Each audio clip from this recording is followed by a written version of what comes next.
On February 14th, circa AD 270, Saint Valentine is beheaded in Rome. Let's get some background.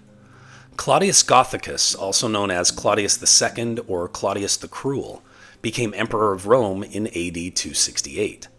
At the time, the empire was involved in multiple bloody and unpopular military campaigns. Soldiers were forced to travel thousands of miles from home to fight in faraway lands.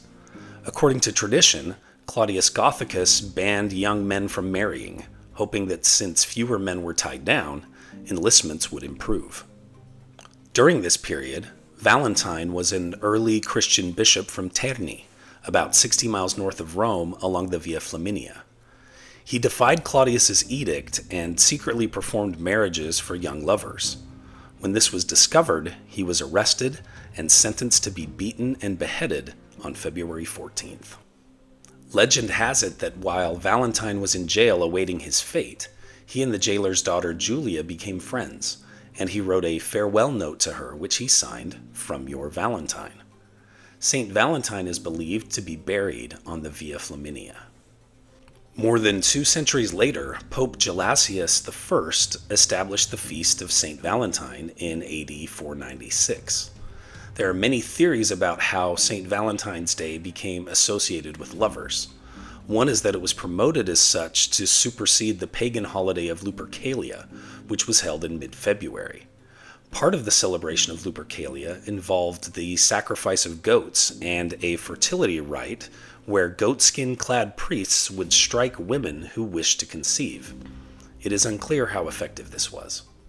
The legends that characterize St. Valentine and associate him with lovers were developed long after his death by Englishman Geoffrey Chaucer and his circle of writers in the 14th century. Chaucer is, of course, best known for authoring the Canterbury Tales. There are 2 other St. Valentines that appear in Catholic lore and are associated with February 14th as well, which creates some confusion and makes it all the more difficult to separate fact from legend. One of them was born in Rome rather than Terni, and there's a lot of blending between their stories.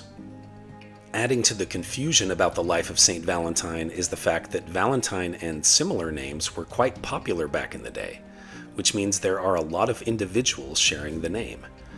There was even a Roman emperor in the 4th century named Valens, often pronounced Valens. The word valens in Latin means worthy or strong. Think of English words like valor and value, which share the same root. In Eastern Orthodox Christianity, St. Valentine's Day is not celebrated on February 14th.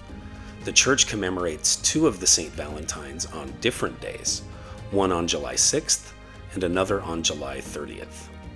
There is yet another Valentine whom I think is the most important Valentine in history. That would be my Uncle Max.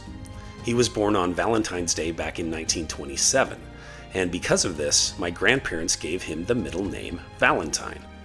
He's definitely number 1 for me.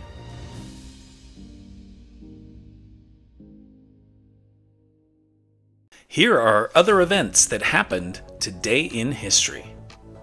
In 1779, English Captain James Cook is killed by natives of Hawaii during his 3rd visit to the islands. In 1912, Arizona, which was acquired during the Mexican-American War, becomes the 48th U.S. state. In 1929, Scottish bacteriologist Alexander Fleming introduces penicillin, the world's first true antibiotic. Also in 1929, gang violence in Chicago leads to 7 deaths in the St. Valentine's Day Massacre. In 2005, 3 PayPal employees launched the video sharing website YouTube in San Mateo, California.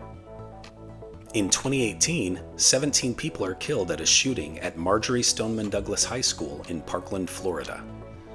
In 2020, an 80-year-old Chinese tourist dies in Paris, becoming the first reported COVID death in Europe.